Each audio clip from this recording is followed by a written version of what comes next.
క్రీస్తునందు ప్రియ దైవజనమ, అద్వితీయుడైన క్రీస్తు వారి పేరిట మరొకసారి ఉదయకాల శుభములు తెలియజేస్తూ ఆరాధనకు మిమ్మలను ప్రేమతో ఆహ్వానిస్తూ ఉన్నాను. ఏర్పరచబడిన లేఖన భాగములు రూతు గ్రంథము 1వ అధ్యాయం మొదటి 5 వచనాలలో మొదటి వచనాన్ని మరొకసారి నేను చదవాలని ఆశపడుతున్నాను. న్యాయాధిపతులు ఏలిన దినముల యందు దేశములో కరువు కలుగగా యోదా బెత్లెహేము నుండి ఒక మనుష్యుడు తన భార్యను తన 2 కుమారులను వెంట పెట్టుకుని మోయాబు దేశమున కాపురముండుటకు వెళ్ళెను.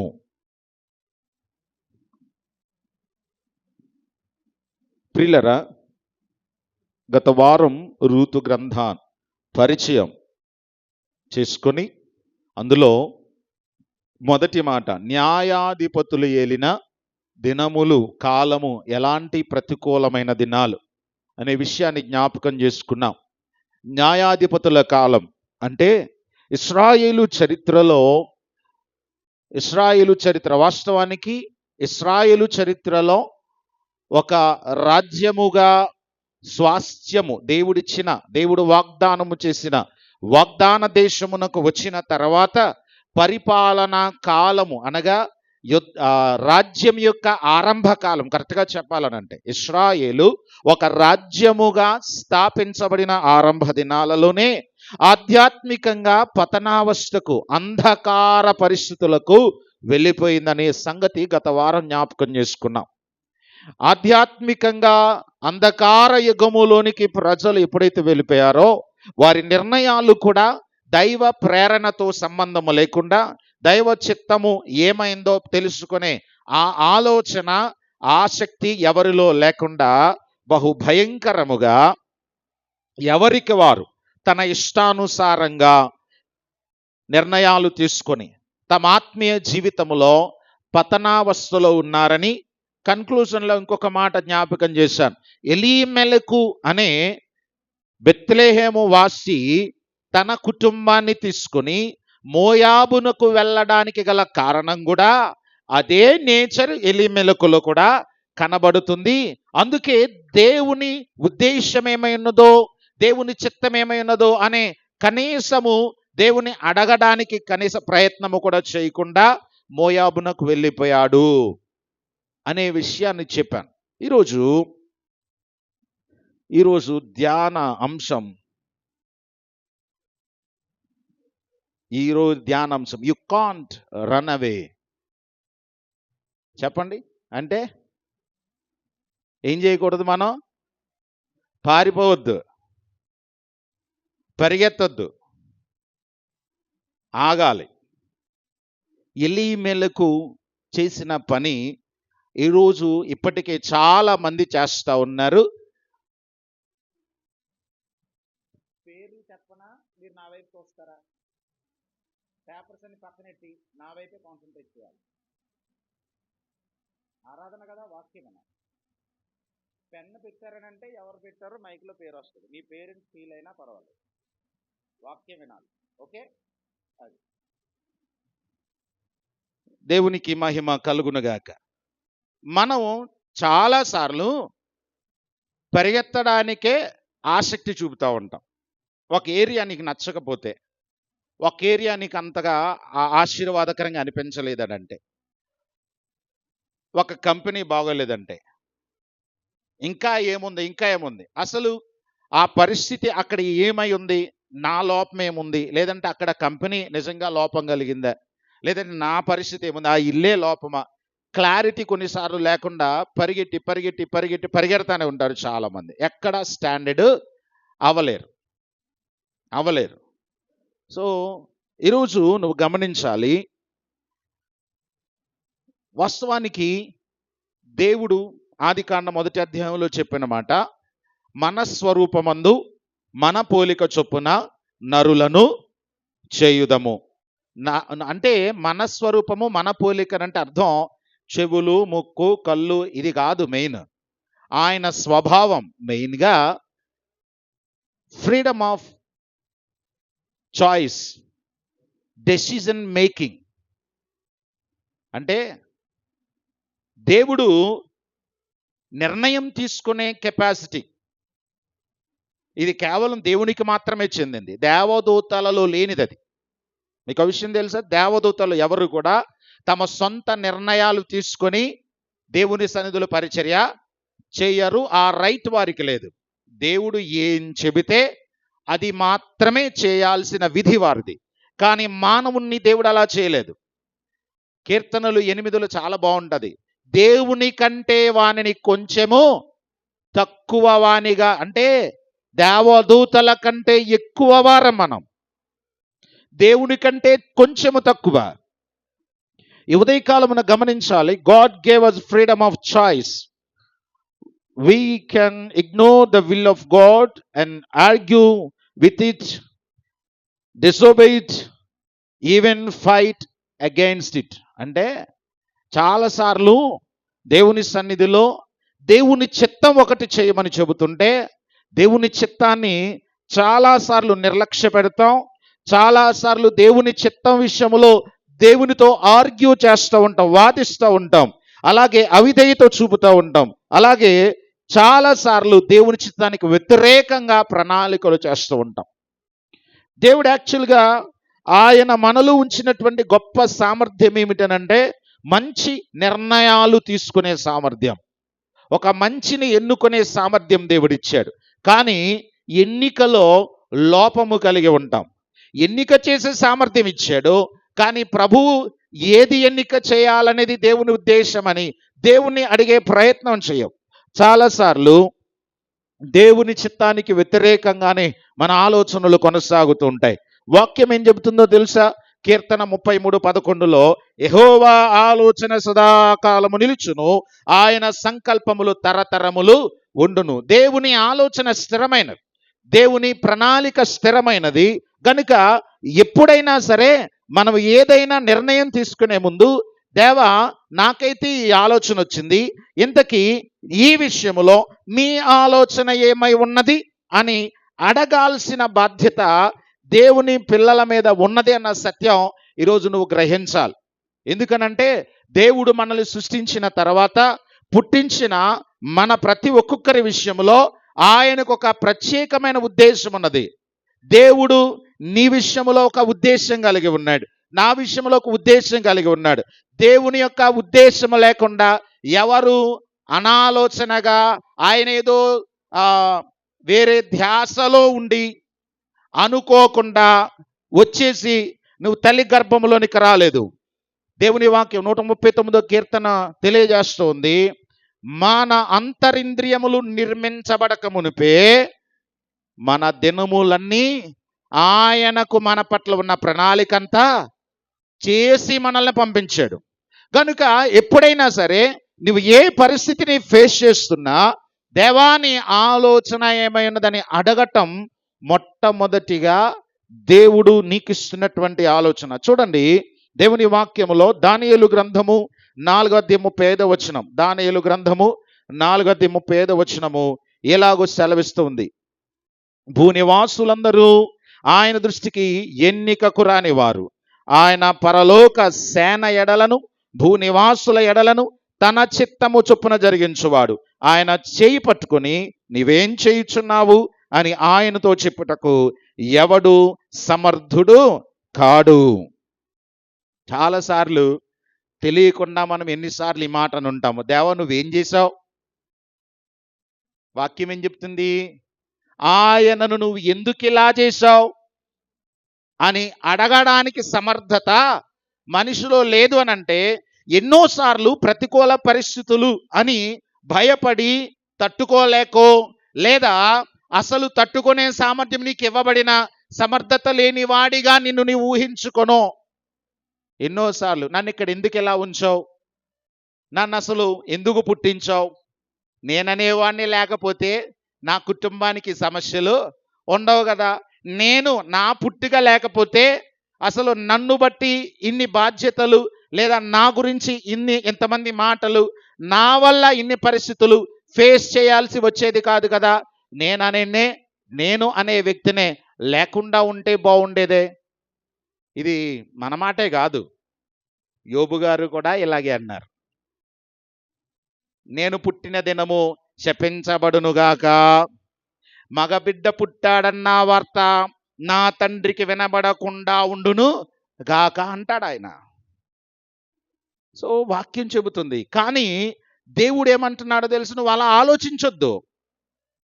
నువ్వు అలా ఆలోచించడానికి ఏర్పరచబడిన వ్యక్తివి కావు. దేవుని సమర్థతను ప్రశ్నించొద్దు. నువ్వు ఉన్న చోట ఆగి దీనికి గల కారణమేంటి అని ప్రశ్నిస్తూ పరిశీలన చేసుకోవాలి తప్ప, నన్నెందుకు ఇలా చేశావని కుమ్మరిని కొండ ప్రశ్నించడానికి వీలు లేదు. కనుక ప్రియులరా, వాక్యం చెబుతుంది. అందుకనేమో యోబు గారు ఒక సంగతి బాగా అర్థం చేసుకొని ఒక చక్కటి మాట అంటున్నారు. చూడండి, యోబు గ్రంథము 9వ అధ్యాయము 4వ వచనంలో చాలా బాగుంటది ఈ మాట. దేవుని ఘనత కొరకు ఆయన మహావివేకి, అధిక బల సంపన్నుడు, ఆయనతో పోరాడ తెగించి హాని నొందని వాడెవడు? దేవుడు మహావివేకి, బల సంపన్నుడు గనుక ఆ వివేకి, ఆ జ్ఞాని ఏం చేసినా రైట్ గనుక నేను ప్రశ్నించను అంటున్నాడు. మరలా ఆయనతో పోరాడి గెలవగలిగే సమర్థత ఎవరికి లేదు అని అంటున్నాడు. ఈరోజు వాక్యం వింటున్న మనము ఒక విషయాన్ని అర్థం చేసుకోవాలి. రూతు గ్రంథం 1వ అధ్యాయం 1వ వచనంలో బెత్లెహేములో కరువు వచ్చింది. కరువు రాగా ఎలీమెలకు మోయాబుకి పారిపోయాడు. కరెక్ట్గా చెప్పాలంటే పారిపోయాడు అంతే. ఇప్పుడు కరువు ఎలీమెలకు కుటుంబం, ఒక్క కుటుంబాన్ని ఇబ్బంది పెట్టిందా? కాదు. బెత్లెహేము పట్టణం అంతా కూడా, బెత్లెహేము ప్రాంతం అంతా కూడా, యూదా ప్రాంతం అంతా కూడా చాలా మంది ఆ కరువులో సఫర్ అవుతున్నారు. ఎవరికి రాని ఆలోచన ఈయనకే ఎందుకు వచ్చింది? ఎవరికి కూడా రాని ఆ ఉద్దేశం, తానొక్కడే కరువుకు గురైనట్లుగా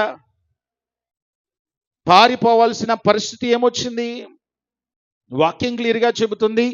న్యాయాధిపతులు ఏలిన కాలము, దేవుని భయం లేని కాలము, వారు ప్రతి ఒక్కరూ తమ తమ ఇష్టానుసారంగా బ్రతుకుతున్న కాలము, ఆధ్యాత్మిక అంధకార యుగం అని క్లియర్గా చెబుతుంది.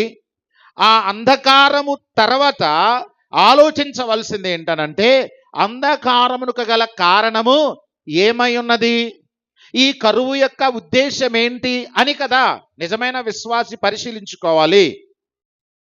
కానీ ఎలీమెలకు అలా ఆలోచించట్లేదు. ప్రియమైన వర్లరా, ఆ దినం గురించి ఒక వేదాంతి ఏమంటాడనంటే, ఇశ్రాయేలు చరిత్రలో విభజించబడిన ఆలోచనలు, క్రూరత్వము, వాక్య పరిత్యాగం, ఆత్మీయ పరిత్యాగం, అంతర్యుద్ధం, సిగ్గుపడవలసిన కార్యాలు, అవమానకరమైన కార్యాలు చేసేసిన కాలం అంట ఆ కాలం. అలాంటి దినాలలో నిజంగా ఒకవేళ నా కుటుంబం ఈ కరువు బారిన పడకూడదు, నా కుటుంబము ఈ క్రూరత్వము కలిగిన సమాజములో పరిశుద్ధంగా ఆశీర్వాదకరంగా బ్రతకాలి, ప్రభువా నేనేం చేయాలి? అది కదా అడగాలి.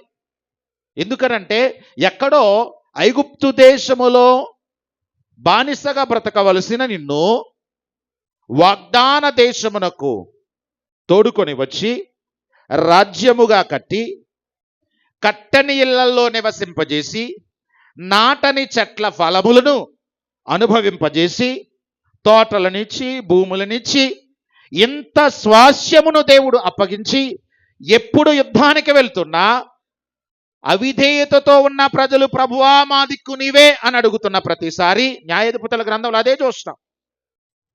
ఎంత త్వరగా దేవుడు సహాయం చేస్తూ వచ్చాడో కదా. ఈ దేవుని సహాయం ఎంత అందుబాటులో ఉన్నదన్న సంగతి కూడా మర్చిపోయి ఈ ప్రజలు ఎలా ఆలోచిస్తున్నారు, ముఖ్యంగా ఎలీమెలకు ఎలా ఆలోచిస్తున్నాడు? పారిపోదాం. ఎంతవరకు కరెక్ట్ పారిపోవడం? ఇక్కడ ఇంకొక మాటను కూడా మనం గమనించాలి. ఇశ్రాయేలు ప్రజలంతా ఇలా అవిధేయతతో బ్రతుకుతున్నప్పుడు దేవునికి ఆలోచన వచ్చి ఉంటుంది. ఈ గ్రంథం మనకి రూతు గ్రంథం ఎలా ఉంటుందో తెలుసా? ఇశ్రాయేలు అనే వధువు దేవునికి వ్యతిరేకంగా తిరుగులాడుతున్నప్పుడు ఒక దైవజనుడు అంటాడు, రూతు గ్రంథం అంట, book of Ruth is a harvest story, a love story of God అంటారు. అంటే అద్భుతమైనటువంటి ప్రేమ కథ. ఎవరిది? దేవునిది, దేవుణ్ణి ప్రేమించేవారిది. ఎవరిది? ఒక అద్భుతమైన ఫలమును, ఎప్పుడు ఎండిపోయిన, మొదటి అధ్యాయం మొదటి వచనం ఏం చెప్తుంది? కరువు కాలం. ఫినిషింగ్కి వచ్చేసరికి ఆ కరువు కాస్త ఫ్రూట్ఫుల్ లైఫ్ కనబడుతుంది. అంటే ఎండిపోయిన నిస్సారమైన ఆధ్యాత్మిక అంధకారము కలిగిన దినాలలో ఒక ఫలభరితమైన ఆత్మీయ జీవితాన్ని కనపరిచిన ఒక వ్యక్తిని దేవుడు కనుగొనడం అనే సందర్భాన్ని చూస్తూ ఉంటాం. చెడిపోయిన సమాజం ఎవరు వారు అంటే దేవుని ప్రజల ఇశ్రాయేలులే. వారికి భిన్నముగా దేవుని కనుదృష్టి లోకమంతా సంచరిస్తూ ఉంది. దేవుని వాక్యంలో చక్కటి మాట ఉంటుంది, నశించిన దానిని వెదకి రక్షించడానికి మనుష్య కుమారుడు ఈ లోకమునకు వచ్చి. 101వ కీర్తన 6వ వచనంలో, నా యుద్ధ నివసించున్నట్లు దేశములు నమ్మకమైన వారి కొరకు నేను కనిపెట్టుచున్నాను, నమ్మకస్తులైన వారి కొరకు నిర్దోష మార్గమును నడుచు వారందరూ నాకు పరిచారకులగుదురు. వివేకముతో దేవుని వెతుకువారు కలరేమో అని ఆకాశము నుండి యెహోవా కనుదృష్టి లోకమంతా పరిశీలన చేస్తుంది, సంచారం చేస్తుంది, వెతుకుతుంది.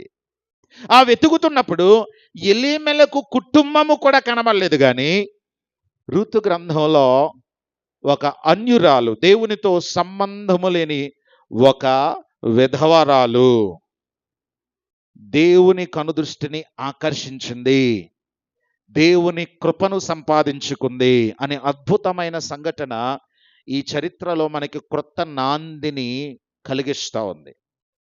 వాస్తవానికి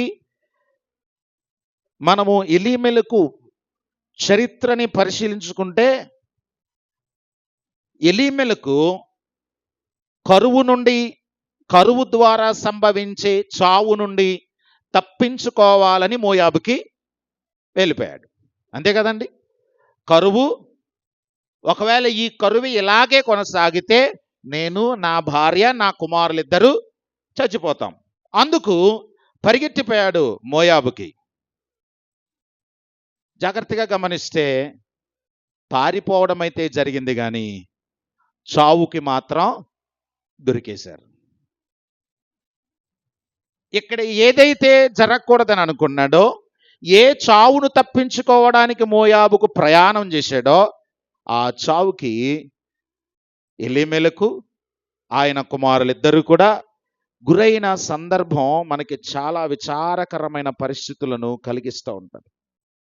ప్రియమైన వర్లరా, ఒక విషయాన్ని మనం పరిశీలనగా చేసుకుంటే, ఎలీమెలకు ఆయన పారిపోయిన ఆ సందర్భంలో, ఆయన తీసుకున్న ఆ నిర్ణయంలో 3 ప్రాముఖ్యమైన కఠినమైన తప్పులు చేశాడు.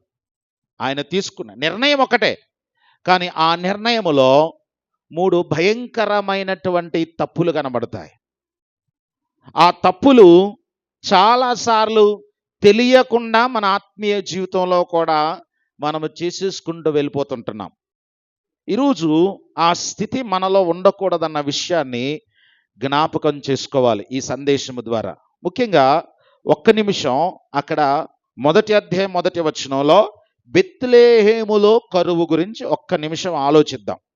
బెత్లెహేములో కరువు, లేఖనాధారంగా కరువు యొక్క ఉద్దేశం ఏమిటో అనేది పరిశీలించి, ఆయన నిర్ణయములోని 3 లోపాలేంటో, ఆయన తీసుకున్న నిర్ణయములోని 3 తప్పులు, ఆ తప్పుల ద్వారా ఆ కుటుంబం ఎదుర్కొన్న పర్యావసానం ఏంటో పరిశీలించి నేటి వాక్యాన్ని ముగించుకుంటాం. ప్రియులరా, చూడండి ఒకసారి దేవుని వాక్యంలో, ధర్మశాస్త్ర గ్రంథములో క్లియర్గా దేవుడు వ్రాయించి ఇచ్చాడు.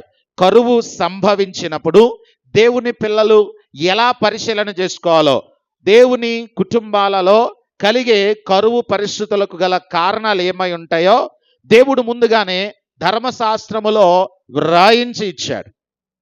చూడండి ఒకసారి, లేవి కాండము 26వ అధ్యాయము 18 నుండి 20 వచనాలు చదవాలి. లేవీ కాండము 26వ అధ్యాయము 18 నుండి 20 వచనాలు. ఇవన్నీ ఆ, సంభవించినను ఆ, మీరింకా నా మాటలు వినని ఎడల ఆ. నేను మీ పాపములను బట్టి వినని ఎడల వినని ఎడల ఆ, నేను మీ పాపములను బట్టి ఆ, మరి ఏడంతలుగా మిమ్మల్ని దండించెదను. ఆ, మీ బల గర్వమును భంగపరిచి భంగపరచి ఆకాశము ఆ, ఇనుము వలెను ఇనుము వలెను భూమి ఇత్తడి వలెను ఉండజేసేదను. ఆ, మీ బలము ఉడిగిపోవును, ఆ, మీ భూమి ఫలింపకుండును, ఆ. మీ దేశ వృక్షముల ఫలమీయకుండును. చూడండి, బెత్లెహేములో కరువుకి గల కారణం ధర్మశాస్త్ర గ్రంథములో క్లియర్గా ప్రభువు ముందే వ్రాయించి సిద్ధపరిచి ఇచ్చాడు.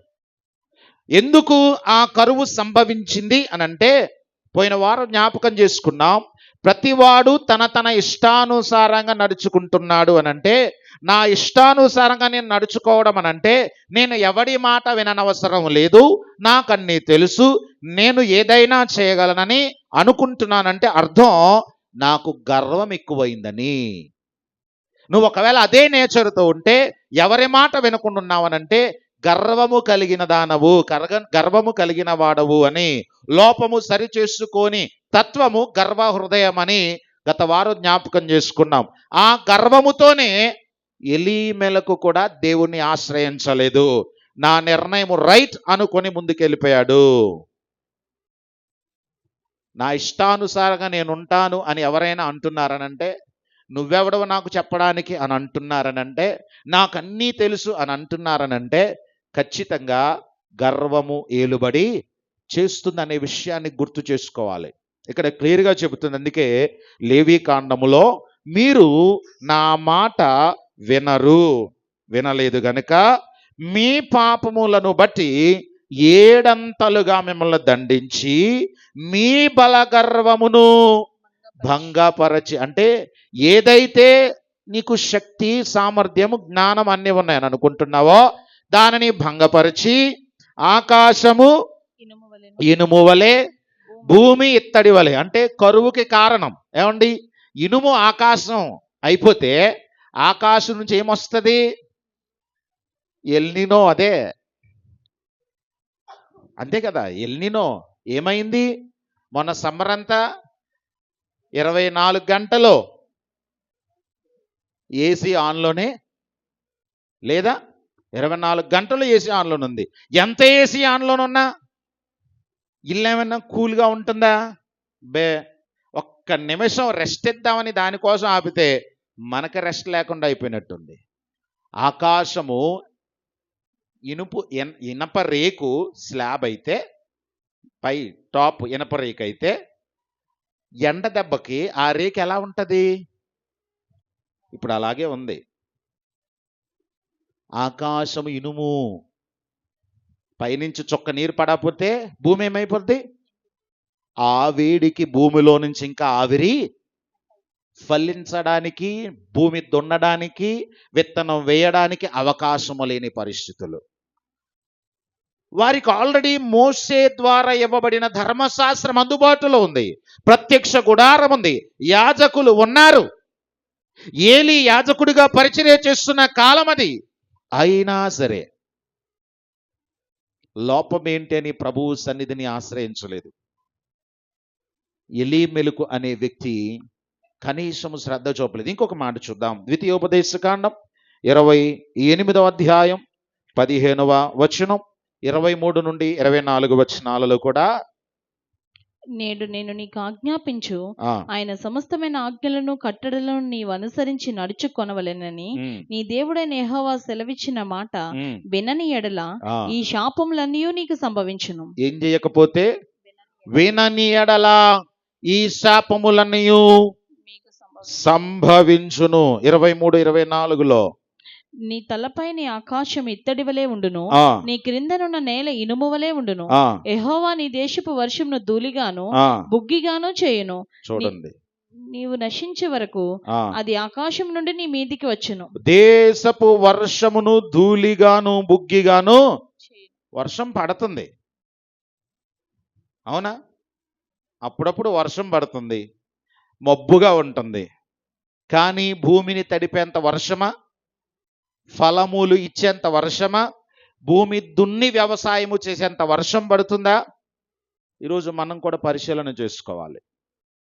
ఎలీమెలకు ఆలోచించలేదు, దేవా ఈ కరువుకి కారణం మా స్వగర్వమే. ఎలాగ మేము మరలా ఆశీర్వదించబడతాము? మరలా వర్షం ఎలా సంభవిస్తుంది? వర్షం కురవాలంటే మేమేం చేయాలి? నిన్ను శాంతిపరిచే మార్గం ఏంటి అని బాధ్యత తీసుకుంటుంటే బాగుండు. కానీ పారిపోవడానికి నిర్ణయం తీసుకున్నాడు. చాలాసార్లు కొంతమంది ఏం చేస్తారనంటే, మొట్టమొదటిగా నిర్ణయం తీసుకునే ముందు కొంతమంది ఏమో ఎస్కేప్ అవుతారు, పారిపోతారు తప్పించుకోవడానికి.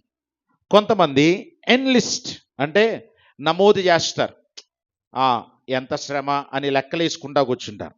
కొంతమంది ఎండ్యూర్ ఇట్ అంటే భరిస్తూ సహనముతో ఓర్పుతో దేవుని కార్యాల కొరకు ఎదురు చూస్తా ఉంటారు.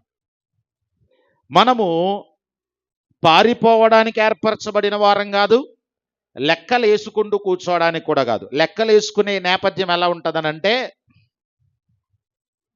ఈ పరిస్థితిని మార్చుకోవడానికి నేనేం ప్రయత్నం చేయాలి అని నా మట్టుకు నేను కొన్ని నిర్ణయాలు తీసుకుంటూ కొన్ని ప్రయత్నాలు చేస్తూ, ఆ ప్రయత్నములో దేవుని ప్రమేయం ఏముండదు, దేవుని చిత్తం ఏముండదు.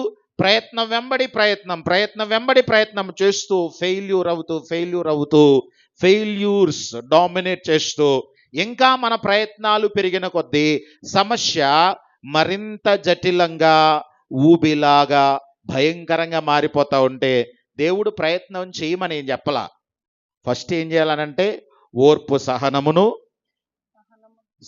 ఓర్పు పరీక్ష నిరీక్షణను, శ్రమ ఓర్పును, ఓర్పు పరీక్ష నిరీక్షణను కలిగించున్నట్లుగా ప్రవర్తించడం మాని, శ్రమ దినమున కృంగిపోయి ఎంత త్వరగా ఎంత షార్ట్ టైంలో దీని నుంచి పైకి వెళ్ళిపోవాలని షార్ట్ కట్ వేసు కదా, సింపుల్గా. అప్పుడు అపవాది ప్రేరేపించే ప్రేరణ ఏంటంటే, పారిపో, ఇక్కడ ఉండొద్దు. చేసావు, ప్రయత్నాలు చేసావు, ఫెయిల్యూర్ అయిపోయావు, అంతే. ఏమైంది? పారిపో. ఇదే ప్రేరణ కలుగుతూ ఉంటుంది. ఎలీమెలకు అదే అనుకున్నాడు. చేయాల్సినది అది కాదు. మిగిలిన ప్రజల్లాగా బెత్లెహేములో ఉండి అడిగి ఉండుంటే బాగుండు. అడగల. చివరికి తన జీవితంలో తీరని నష్టములోనికి వెళ్ళిపోయినట్లుగా చూస్తాం. సో ఈయన నిర్ణయం ఏదైతే ఉందో ఆ నిర్ణయంలో మొదటి తప్పు, he walked by sight not by faith. ఆయన కేవలము భౌతికంగా ఏది బాగుంది అని చేసుకుని వెళ్ళిపోయాడు తప్ప విశ్వాసమును బట్టి ముందుకు అడుగు వేసిన వాడు కాడు. ఎలాగా? బహుశా ఎలా ఆలోచించుంటాడనంటే, అబ్రాహాము గారు దేవుని పిలుపును పొందిన తొలి దినాలలో అబ్రాహాము ఉన్న ప్రాంతములో కరువు సంభవింపగా ఇమ్మీడియట్గా దేవుని ఆలోచన ఏమీ నిర్ణయం తీసుకోకుండా ఐగుప్తు దేశానికి వెళ్ళిపోయారు. ఆదికాండం 12:10 చూస్తాం. ఐగుప్తు దేశానికి వెళ్ళిపోయాడు. దేవుని చిత్తం తెలుసుకునే ప్రయత్నం చేయలేదు, ఎదురు చూడలేదు, నిరీక్షణ లేదు. చివరికి అబ్రాహాము ఆ చేసిన ప్రయత్నంలో ఏ మేలు పొందుకున్నాడు అనంటే, కరెక్ట్గా చెప్పాలనంటే, అందరూ ఒకరా ఆలోచిస్తే ఒక జనరేషన్ ఇంకోలా ఆలోచిస్తుంది. తల అంటే తోక అంటది, తోక అంటే తల అంటది. అలాంటి ఒక జనరేషన్కి కారకుడయ్యారు ఎవరు? ఐగుప్తు దేశానికి అబ్రాహాము వెళ్ళడం వెనుక.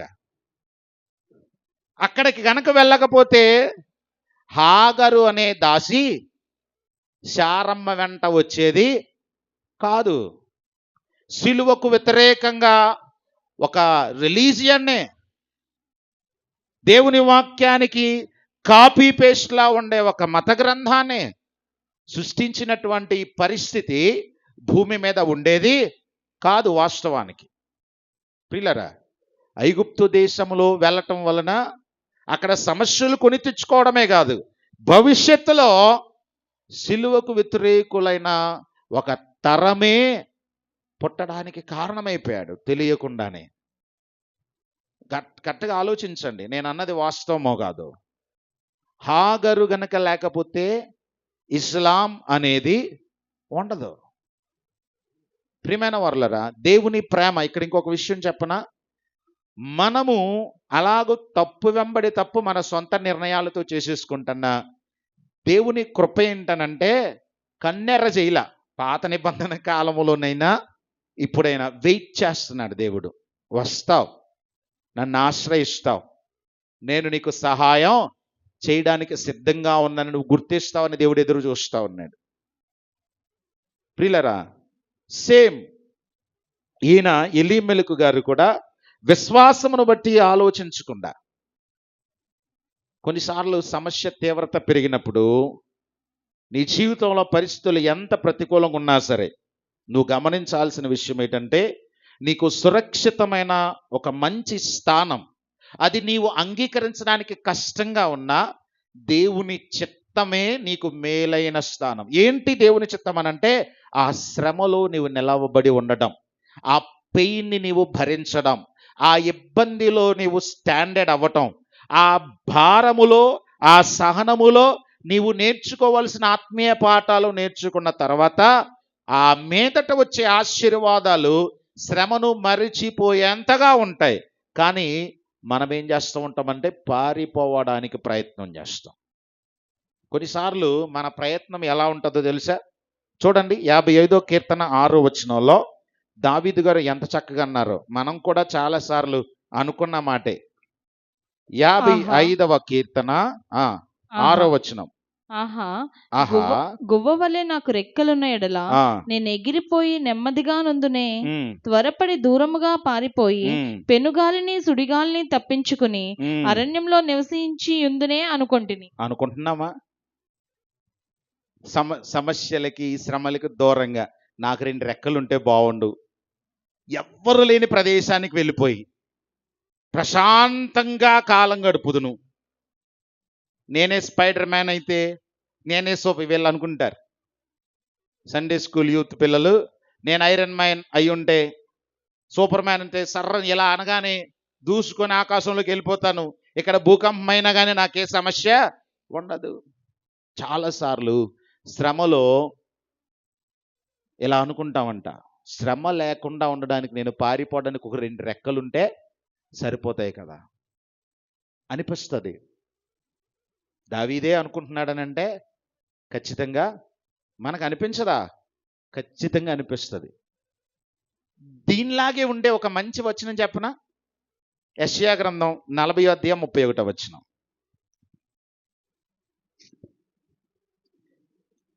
యెషయా గ్రంథం 40:31.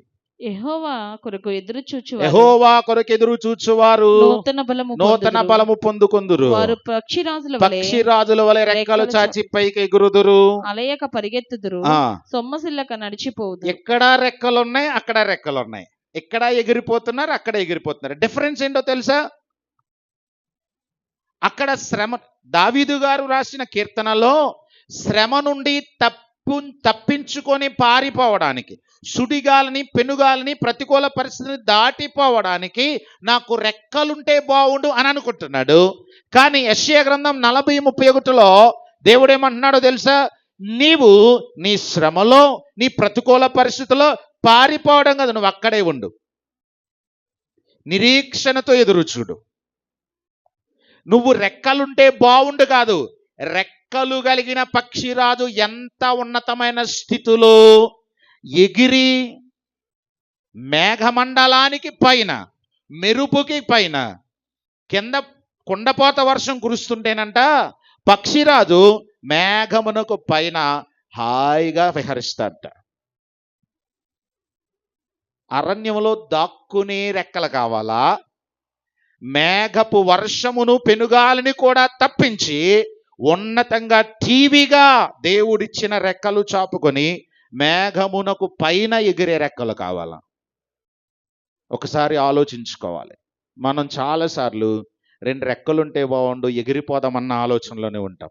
కానీ నిలిచి యెహోవా కొరకు ఎదురు చూస్తే ఆ శ్రమ నుండి బయటపడేసే అద్భుతమైన రెక్కలు, పక్షిరాజు వంటి బలము, పక్షిరాజు వంటి యవనం, పక్షిరాజు వంటి ఆరోగ్యం, నూతనమైన కార్యాలు దేవుడు కలుగజేస్తాడు.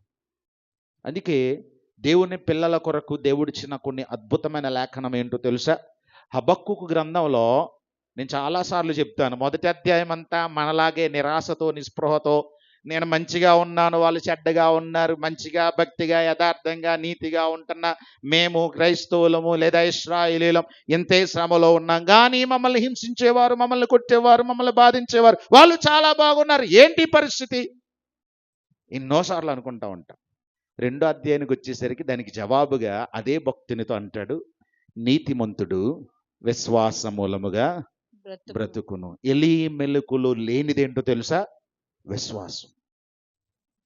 నేను పోయిన వారం జ్ఞాపకం చేశాను ఒక సందర్భం. మోయాబు ఎలి మెలుకుకి ఎలా కనబడిందనంటే, లోతు సొదొమ గొమొర్రా నాశనం చేయబడక మునుపు ఆ పట్టణాన్ని చూసినప్పుడు యెహోవా తోట ఎలా కనబడిందో, యెహోవా తోటలాగా ఎలా భ్రమపడి ఆ పాపపు నగరములోనికి వెళ్ళిపోయాడో, ఎలి మెలకు కూడా బెత్లెహేము అనే దేవుని దృష్టి కలిగిన, దేవుని చిత్తము కలిగిన, దేవుడు ఏర్పాటు చేసుకున్న రాబోయే దినాలలో భూ మధ్యలో రక్షకుడు జన్మించే ఆ అద్భుతమైన పట్టణానికి, ఆశీర్వాదకరమైన పట్టణానికి నాందిగా ఒక విశ్వాసవీరుడుగా ఉండాల్సిన వాడు పట్టణమును విడిచి పారిపోయాడు. అంటే కేవలము భౌతికమైన ఆలోచనలతో పరిగెట్టేస్తున్నావేమో. విశ్వాసము దేవుని వైపు చూడటం అలవాటు చేసుకో. శ్రమ నీకే కాదు, చాలాసార్లు నా మట్టుకు నేను అనుకోవచ్చు, నాలాంటి శ్రమ పగవారికి కూడా రాకూడదండి. అందరూ అలాగే అనుకుంటారు. నిజంగా గనక అవతల వారి కష్టం నీకు తెలిస్తే, వారి మనసు విప్పితే నీకు అర్థమవుతుంది, వాళ్ళకంటే నేను కలిగిన బాధ చాలా తక్కువ, నాకున్న శ్రమే.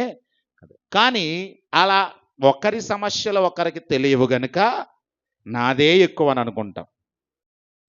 కనుక ప్రియులరా, ఎలి మెలుకుల ఆలోచించొద్దు పారిపోవాలని. మొదటి నిర్ణయం తీసుకున్న నిర్ణయంలో మొదటి తప్పేంటో తెలుసా? He walked by sight not by faith. విశ్వాసముతో ముందుకు వేయలేదు అడుగు. తన సొంత ఆలోచన దిశగా భౌతికమైన దృక్పథములో ఆయన వెళ్ళిపోయాడు. కను చూపును బట్టి, అక్కడ పరిస్థితులను బట్టి అంచనా వేయగలిగాడు, కానీ ఆత్మీయమైన దృక్పథములో మోయాబు ప్రారంభం ఏంటో అర్థం చేసుకోలేకపోయాడు.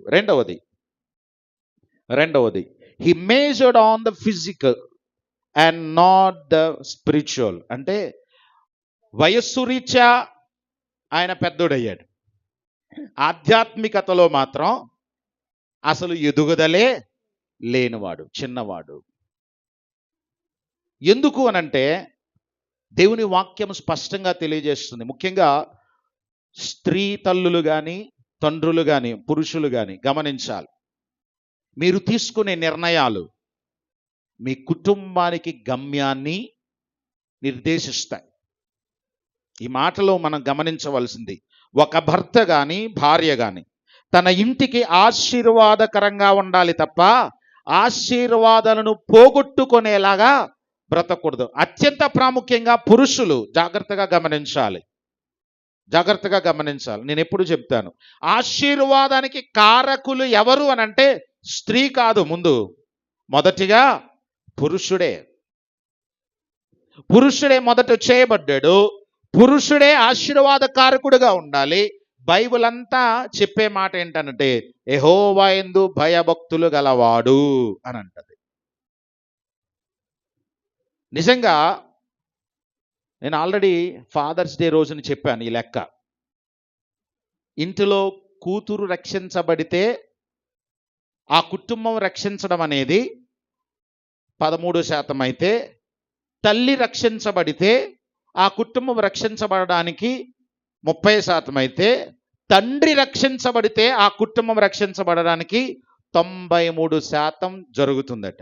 అంటే ఇంటికి యజమానిగా నీ నిర్ణయం సరైనదైతే, ఇంటికి యజమానిగా తండ్రిగా దేవుని యందు భయభక్తులుగా కలిగిన వ్యక్తిగా నీవు ఉంటే, యెహోవా యందు స్థిరకృత్యమైన నిశ్చయతతో చక్కటి నిర్ణయం తీసుకుంటే నీవు ఆశీర్వదించబడతావు. నీ ఆలోచనలు ఎలా ఉండాలో తెలుసా? మేజర్గా ఉండాలి. ఎలాగా? ఆధ్యాత్మికతలో మెచ్యూర్డ్ స్పిరిచువల్ స్టేటస్ కలిగి ఉండాలి. ఆధ్యాత్మిక పరిపక్వత కలిగిన వ్యక్తిగా ఆలోచించాలి. ఆధ్యాత్మిక పరిపక్వత లేకుండా బలహీనంగా ఆలోచించకూడదు. నిర్ణయం ఏదైనా వాక్యానుసారమైనదై దైవ చిత్తానుసారమైనదై ఉంటే నిజంగా నీవు ఆశీర్వదించబడతావు. అబ్రాహాము నిర్ణయం గురించి మనం విన్నాం. అలాగే దావీదు నిర్ణయం కూడా పొరపాటయింది. ఎక్కడో తెలుసా? దావీదు ఏ గాతు వాడైన గొల్యాతును చంపాడో అదే గాతు ప్రాంతానికి వెర్రివానిగా శరణు వేడి అక్కడ కొన్ని దినాలుండి నటించాల్సి వచ్చింది తన కుటుంబం కోసం. అక్కడ ప్రభువా, నేను ఫిలిస్తీ దేశానికి వెళ్ళటం నీ చిత్తమా కాదా ప్రతిసారి అడిగేవాడు. కానీ ఆ సందర్భంలో అడగకుండా వెర్రివానిలా గడ్డం మీదుగా సొంగ కారి నటన చేశాడని వాక్యం చెబుతుంది. ప్రియులరా, చాలా జాగ్రత్తగా గమనించాలి. నీ నిర్ణయం దైవికమైనదై ఉండాలి. అంటే ఆధ్యాత్మిక పరిపక్వత కావాలి పురుషునికి, పరిపక్వత కావాలి స్త్రీకి. ఒక తల్లిగా, ఒక తండ్రిగా నీ నిర్ణయం వాక్యానుసారమైనది అయినప్పుడు, ఆరంభం కొంచెం కఠినంగా ఉన్న అబ్రాహాము తొలి దినాలలో దేవుని పిలుపు అందుకున్న వెంటనే ఆ పరిపక్వత కలిగిన వ్యక్తిగా కనబడతాడు. నీవు లేచి నీ తండ్రి ఇంటిని, నీ స్వజనమును అని దేవుడు మాట్లాడుతుంటే ఇమ్మీడియట్గా తట్టాపుట్టా సర్దేసి వెళ్ళిపోతాడు. ఎక్కడికి తెలియదు, ఎందుకు తెలియదు, ఎలా తెలియదు, ఎలా ఉండబోతుంది తెలియదు. మరి ఇప్పుడు ఎందుకు ఈ ప్రయాణం? దేవుడు చెప్పాడు, పదండి అన్నదంటే. ఎంత ఆశీర్వాదకరంగా! సొంత నిర్ణయం తీసుకున్న ప్రతిసారి ఫెయిల్ అవుతూ మరలా దైవ చిత్తానుసారముగా వచ్చిన ప్రతి నిర్ణయంలో 25 సంవత్సరాలు సుదీర్ఘంగా నిరీక్షణ కలిగి ఉండడమే కాకుండా ముదుసలి అయిన శారమ్మ గర్భములో వాగ్దాన పుత్రుడైన ఇస్సాకు రాగలిగాడనంటే ఎంత ఆధ్యాత్మిక పరిపక్వత కలిగి లేకపోతే కదా. సో వాక్య అనుభవం, ఆత్మీయ పరిపక్వత నేటి కుటుంబ యజమానులకు అవసరమైనది. మనం గమనించాల్సిన విషయం ఏంటో తెలుసా? కష్టాన్ని బట్టి, శ్రమను బట్టి పారిపోవడం కాదు, ప్రతికూలతలను బట్టి కృంగిపోవడం కాదు. నువ్వు మరిచిపోని ఒక విషయం, అపోస్తుల కార్యము 17వ అధ్యాయము 28వ వచనంలో మనము గుర్తుపెట్టుకోవాల్సిన మాట. అపోస్తుల కార్యము 17వ అధ్యాయము 28వ వచనములో ఎప్పటికీ మర్చిపోకుండా ఉండాల్సిన మాట. మనం ఆయన యందు బ్రతుకుచున్నాము, చలించుచున్నాము, ఉనికి కలిగి ఉన్నాము. అంటే ఇప్పుడు నీవు ఏదైతే ఉన్నావో, ఎంత ప్రతికూలతలో కూడా బ్రతికి ఉండడానికి కారణం దేవుడు నిన్ను బ్రతికించి ఉంచాడు, ఇంకా నీకు క్షేమము కలిగించాడు, ఇంకా నీకు ఆయుష్కాలం ఇచ్చాడనంటే దీని తర్వాత నీకు ఉన్నతమైన భవిష్యత్తు ఉన్నది. అంతేగాని ఈ బ్రతుకు చాలించుకొని నీ జీవితాన్ని అర్ధాంతరంగా ముగించడానికో, లేదా సమస్యలు లేని లోకానికి, సమస్యలు లేని దేశానికి పారిపోవడానికో కాదు. దావీదు గారు తన స్వీయ అనుభవంలో ఒక చక్కటి మాట వ్రాశారు. చూడండి, 37వ కీర్తన 25వ వచనం. 37వ కీర్తన 25వ వచనం. నేను చిన్నవాడనై ఇంటిని ఇప్పుడు ముసలివాడనై ఉన్నాను. అయినను నీతిమంతులు విడువబడుట గాని వాని సంతానము భిక్షమెత్తుట గాని నేను చూచి ఉండలేదు. ఏం చెప్తుంది వాక్యం? ఒకవేళ నీవు గనక నీతిగా, యథార్థంగా, విశ్వాసంగా, దేవుని భయభక్తులు కలిగి కొనసాగుతూ దీని మూలంగా నాకేటి లాభం అని ప్రశ్నించుకుంటున్నావేమో, బోలెడంత ఉంది. తరతరాలకు స్థిరపడేంత, నీ రాబోయే తరాలన్నీ భూమి మీద ఆశీర్వాదములను అనుభవించే గొప్ప కృప నీ నీతితో, నీ భక్తితో, నీ విశ్వాసంతో దేవుడు ముడిపెట్టాడు. బహుశా కొందరు బ్రతికొండగా అవి చూడొచ్చు, కొందరు చూడకపోవచ్చు. కానీ నీతిమంతుల సంతానం ఎప్పుడు కూడా స్థిరంగా ఆశీర్వాదకరంగా ఉంటుందనేది వాస్తవం. చరిత్రలో చాలామంది ఇంటి పేర్లు కానీ, కుటుంబాల వంశాల కర్తల పేర్లు కానీ మరిచిపోయిన వ్యక్తులు చాలామంది ఉంటారు. మరిచిపోబడుతున్నారు, తరాలు మరుగవుతున్నాయంటే అర్థం ఏంటనుకుంటున్నారు? వారి తరము నీతిని కొనసాగించలేక పోయింది. నీతిని కొనసాగించిన తరాలన్నీ కూడా నేటికి భూమి మీద చిరస్థాయిగా ఉంటున్నాయి. ఇది వాస్తవం. సో ప్రభు చెప్తున్నాడు, నీతిమంతుల తరముగా మనం ఏం చేయాలా? మన విశ్వాసాన్ని కాపాడుకుంటూ ఆధ్యాత్మిక పరిపక్వతతో ఆలోచించాలి. మన నిర్ణయం దైవచిత్తానుసారమైనదై ఉండాలి. మూడవ తప్పు, he honour the enemy not the lord. అంటే శత్రువుకి గౌరవం ఇచ్చాడు, సృష్టికర్త అయిన దేవునికి కనీసము విధేయత చూపలేదు. అగౌరవము. ఎందుకు అనంటే, వాగ్దాన దేశానికి ప్రభువు ఎవరు అనంటే దేవుడు. ఎందుకంటే అప్పటికి రాజు లేడు. గమనించండి, వాక్యం చెబుతుంది అప్పటికి రాజు లేడు. నిజమే. సమూయేలు మొదటి గ్రంథంలో సమూయేలు గారు ప్రార్థన చేస్తూ ఇశ్రాయేలీలతో జరిగినటువంటి ముచ్చటిని దేవుని ఎదుట పెడుతూ అంటాడు, దేవా వీరికి రాజు లేడయా, రాజు కావాలని గోజాడుతున్నారు, వారి పక్షంగా నేను ఈ సన్నిధికి వచ్చానంటే దేవుడు అంటాడు, వారికి రాజు లేడని వారు అనుకున్నారు, నేను ఎంతవరకు నేనే వారికి రాజు అనుకున్నాను, ఇప్పుడు వారు రాజు కావాలని కోరికను బట్టి నన్ను రాజుగా వారు తిరస్కరించారు అని అంటాడు దేవుడు. మీరు గమనించాలి, రాజు లేడు అని వారు అనుకున్నారు, రాజు వారిని ఉన్నతమైన రీతిలో పరిపాలన చేస్తున్నాను అని, నా అధికారములో నా పిల్లలు ఉంటారని అనుకున్నాడు. ఎలీమెలకు అంటే అర్థం ఏంటి? నేను చెప్పాను కదా, ఎలీమెలకు అంటే అర్థం దేవుడే రాజు. బైబిల్లో రూతు గ్రంథం పైన ఎలీమెలకు అని రాసుకుని ఈజ్ ఈక్వల్ టు దేవుడే రాజు అని రాసుకోండి. ఎందుకంటే కొన్ని మాటలు మన ఆధ్యాత్మిక జీవితాన్ని పురికొల్పుతాయి. రూతు గ్రంథం చదివినప్పుడల్లా అవును కదా, ఎలీమెలు కంటే దేవుడే రాజు, కానీ ఆ ఇంటికి దేవుడు రాజుగా లేడు, ఆ వ్యక్తికి దేవుడు రాజుగా లేడు, ఆ పిల్లలకు దేవుడు రాజుగా లేడు, వారు దేవుని మాట వినలేదు అని క్లారిటీ వచ్చేస్తుంది. మోయాబుకు ప్రాధాన్యత ఇచ్చాడు. ఎవడిది మోయాబు తత్వం? ఎక్కడి నుంచి వచ్చింది మోయాబు? మోయాబు పుట్టుక ఏంటి? మోయాబు ఆరంభం ఎంత భయంకరమైనది? మోయాబు ఆలోచన ఎంత భయంకరమైనది?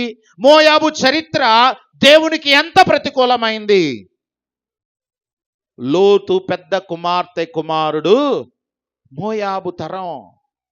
ఒక భయంకరమైన వ్యభిచారములో నుండి, జారత్వము నుండి వచ్చిన తరం. దేవుని వాక్యము స్పష్టంగా తెలియజేస్తుంది.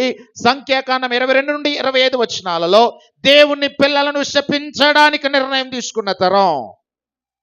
దేవుని పిల్లలు నాశనము కావాలని వ్యభిచారమును, జారత్వమును, విగ్రహ ఆరాధనను వారి మధ్యకు తెచ్చినటువంటి తరం.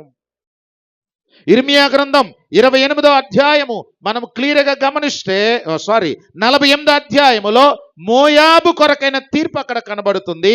మోయాబు విచ్చలవిడితనము కలిగినది, తండ్రి భయము, తల్లి భయము, దైవ భయము లేనిది. మోయాబు తన క్రియలను ఆశ్రయించింది, యెహోవాకు విరోధముగా తన్ను గొప్ప చేసుకుంది, గర్విష్ఠులు చేయదగని క్రియలు చేసింది. ఇవన్నీ కూడా ఇర్మియా 48లో చెబుతున్నాడు దేవుడు.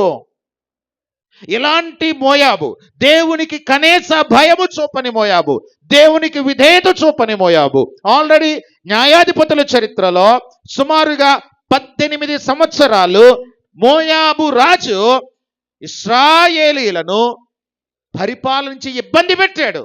అంటే శత్రువు. పైగా మోయాబు యొక్క ప్రధాన దేవుడు కెమోషు. వీడు ఎలాంటోడో తెలుసా? నరబలిని కోరేవాడు. వారు నమ్మి వారి ప్రథమ కుమారుని ఆ దేవుడికి ఇచ్చేస్తారు. ఆ బలి ఇవ్వకపోతే యుద్ధములో గెలుపు రాదని వారి విశ్వాసం, వారి ఆలోచన. ఎలాంటి ఒక భయంకరమైన శపితమైన ప్రాంతానికి, పాపముతో నింపబడిన ప్రాంతానికి, పాపమునకు స్వేచ్ఛ కలిగిన ప్రాంతానికి, విచ్చలవిడితనం కలిగిన ప్రాంతానికి దేవుడే రాజుగా పేరు కలిగిన ఎలీమెలకు, మధురం అనే పేరు కలిగిన నయోమి ఇద్దరూ తన కుమారులను తీసుకుని వెళ్ళిపోయారు. దేవుణ్ణి గౌరవించలేదు, దేవునికి మర్యాద ఇవ్వలేదు, దేవుణ్ణి కనీసం విచారించలేదు. ఆ దినాలలో యాజకుడి దగ్గరకు వెళ్ళి ఊరీము తుమ్మీము చొప్పున వారు నిర్ణయం కనుగొన్న దేవుని చిత్తమేంటో దేవుడు బయలుపరిచేవాడు, ప్రవక్త లేకపోయినా సరే. ఆ ఆచారం ఉంది వారికి. కానీ అసలు దేవుని ఆలోచన తీసుకోవాలనే ప్రయత్నమే చేయలేదు, పారిపోయాడంతే. ఈరోజు నీ సమస్యల నుండి పారిపోదామని అనుకుంటున్నావు. పారిపోవడం దేవుని చిత్తం కాదు. శ్రమ దినమున నీవు కృంగిన ఎడలా నీవు చేతకాని వాడవగుదువు. నీతిమంతుడు సింహము వలె ధైర్యంగా ఉండును. ఇవన్నీ వాగ్దానాలు, వాక్యాలు మనకి నేర్పిస్తూ ఉండగా పారిపోయే ఆలోచన ఏంటి? ఒక చోట స్థిరంగా నిలబడు. గొల్యాతు అంటే శ్రమైన నీ దృష్టి ఎవరి వైపు ఉండాలో తెలుసా? రాయి మీద, వడిసెల మీద కాదు, దేవుని మీద. యుద్ధము యెహోవాదే. నేను కొట్టగలను, గురి చూడగలను, ఈ ఆలోచన దావీదు గారికి లేదు. ఒకటే ఆలోచన, తిప్పేది నేను, తిప్పించేవాడు, విసిరేవాడు దేవుడు. యుద్ధము యెహోవాదే అన్నాడంతే. టార్గెట్ ఖచ్చితంగా నేనైతే గొల్యాతును పడగొట్టగలను. ఒక రాయి మిస్ అయినా 5వ రాయికైనా పడేస్తాను. ఏమంటే ఒకసారి ఆలోచించండి. 5 రాళ్ళేనా? ఏట్లో ఇంకెక్కువ రాళ్ళు లేవా? ఉన్నాయి, కానీ 5 చాలు అనుకున్నాడు. 5తో ఖచ్చితంగా, అంటే ఆయన ఉద్దేశం యుద్ధ భూమి నుండి వెనక్కి పారిపోయి రావడం కాదు. ఎలీమెలకైతే పారిపోయాడు సమస్యకు దూరంగా. సౌలు పారిపోయి దాక్కున్నాడు. యోనాతాను నువ్వు వెళ్ళొద్దు అని తన కుమారుని కూడా దాచుకున్నాడు. యుద్ధానికి వెళ్ళడానికి కుర్రోళ్ళు ఉంటారు, గెలిచిన వాడు ఎవడైనా ఉంటే నా కూతురించి పెళ్లి చేద్దామని బహుమానం ప్రకటించాడు. బహుమానము కోరి దావీదు వెళ్ళలేదు, కానీ జీవము గల దేవుని సైన్యమును, జీవము గల దేవుని తిరస్కరిస్తున్నాడనే ఆలోచనతో వెళ్ళాడు. ఈరోజు సమస్యలు నీ ముందున్నాయి. పారిపోవడానికి రెక్కలు కట్టుకుని ఎక్కడో చోట వాలిపోదాం అనే ఆలోచనతో ఆలోచించకు, మానేయి. నువ్వు ఎదురు చూస్తే పక్షిరాజు వంటి రెక్కలు నీకు ఇస్తున్నాడు దేవుడు. అలయక పరిగెత్తి సమస్యలక నడిచిపోయి అద్భుతాలను అనుభవించే కృపను దేవుడు నీకు ఇవ్వబోతా ఉన్నాడు. దేవుని కనుదృష్టి ఎలీమెలకు కుటుంబం మీద లేకుండా పోయింది చివరికి. కానీ అదే అన్య దేశంలో ఒక యవన కుమార్తె యవన కాలములు తన భర్తను కోల్పోయి తీర్మానం తీసుకుంది, నీ దేవుడే నా దేవుడు, నీ జనమే నా జనము. ఎలాగ కనబడుతుందనంటే, ఎండిపోయిన అంజూరపు చెట్టు, నిష్ఫలమైన అంజూరపు చెట్టు, ఫలాల కోసం వెతికిన యేసు ప్రభువుకి దొరకని అంజూరపు చెట్టు. కానీ ఆ చెట్టు లాంటి పరిస్థితిని దేవుడు వాక్యముతో, జీవముతో నింపి, ఒక్కరైనా దేశములు నీతిమంతులు కనబడలేదు. కానీ ఎక్కడో మోయాబు ప్రాంతములో సమస్యలకు భయపడి పారిపోకుండా, ఎలీమెలకులా ఆలోచించకుండా, సమస్యలో అత్తా, అమ్మా నేను నీతోనే ఉంటాను, మన దేవుడు మనకు ఉన్నాడు, మరణము తప్ప నిన్ను నన్ను మరేది వేరు చేయకుండునుగాక అనే తీర్మానంతో ముందుకెళ్ళింది. అందుకే అద్భుతమైన దావీదు గురించి మాట్లాడకూడదు ఇక్కడ, యేసు ప్రభువు వారికి తల్లిగా మారిపోయింది. సమస్య సందర్భంలో ఓర్పాలాగా రూతు కూడా అక్కడే ఆగిపోయి ఉంటే చరిత్రలో రూతు గ్రంథమే ఉండేది కాదు. సమస్యలు నిలబడు, ఎలీమెలకు పారిపోయాడు. రూతు సమస్యతో దేవుని సన్నిధికి వచ్చింది, నిలబడింది, ఫలించింది, ఆశీర్వదించబడింది. మోయాబు శాపమును ఆశీర్వాదంగా మార్చేసింది. అట్టి కృపలో దేవుని యందు భయభక్తులు కలిగిన వారమై ఉన్నతమైన వాక్యానుసారమైన నిర్ణయాలు తీసుకుంటూ, తప్పుడు నిర్ణయాల వైపు కాక విశ్వాసముతో, ఆధ్యాత్మిక పరిపక్వతతో, సృష్టికర్త అయిన దేవుని గౌరవముతో ప్రతి నిర్ణయము తీసుకుంటూ ప్రతికూలతలలో ఫలించడి గొప్ప ఆశీర్వాదముతో పరిశుద్ధాత్ముడు మనలను, మన కుటుంబాలను నింపునుగాక. ఆమేన్.